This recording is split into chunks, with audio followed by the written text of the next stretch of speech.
मी आपला फार वेळ घेणार नाही, पण दोन गोष्टी निश्चितपणे सांगतो। मागच्या काळात महायुतीचं सरकार असताना आम्ही ठरवलं होतं आमचा मराठवाडा हा दुष्काळी मराठवाडा म्हणून ओळखला जातो। आम्ही त्या ठिकाणी संकल्प केला होता मराठवाड्याच्या या पिढीने या ठिकाणी दुष्काळ पाहिला, पण पुढच्या पिढीला दुष्काळ पाहू द्यायचा नाही आणि त्याकरता वाहून जाणारं पाणी, समुद्रात जाणारं पाणी हे या ठिकाणी आपल्याला आणायचं आहे। आणि मला सांगताना आनंद वाटतो 50 टीएमसी पाणी वाहून जाणारं हे गोदावरीच्या खोऱ्यामध्ये आणण्याचा प्रकल्प आता अंतिम टप्प्यामध्ये आम्ही आणलेला आहे आणि लवकरच आम्ही हे पाणी आणण्याच्या प्रकल्पाला या ठिकाणी मान्यता देऊ।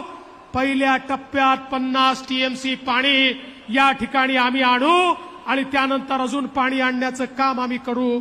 मला सांगताना आनंद वाटतो कृष्णा मराठवाडा सिंचन प्रकल्पाची घोषणा अनेक वेळा झाली।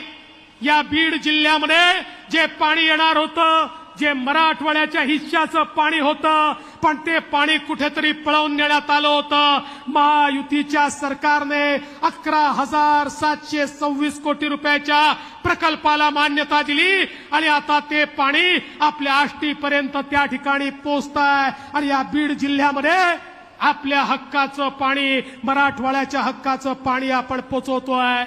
आपण मराठवाड्याच्या 11 सिंचन प्रकल्पांना मान्यता दिली, 13,000 कोटी रुपये त्याकरता दिले आहेत आणि मी आपल्याला विश्वासानं सांगतो या मराठवाड्यामध्ये एकीकडे जलयुक्त शिवारची कामं तर आपण केलीच, पण सिंचनाचं पाणी प्रत्येक शेतीपर्यंत पोहोचवण्याचं काम आपण करणार आहोत। मराठवाड्याकरता नानाजी देशमुख कृषी समृद्धी प्रकल्पाच्या माध्यमातून 6,000 कोटी रुपये आपण दिले आणि या प्रकल्पाच्या माध्यमातून प्रत्येक शेतकऱ्याला 90% अनुदानावर, 100% अनुदानावर ड्रीप त्या ठिकाणी आपण देणार आहोत।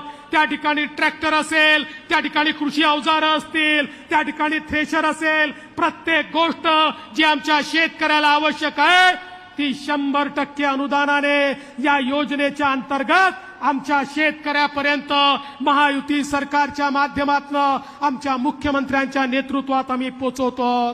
सर्व प्रकारचे अपडेट मिळवण्यासाठी MD लाईव्ह मराठी चॅनलला सबस्क्राईब करा।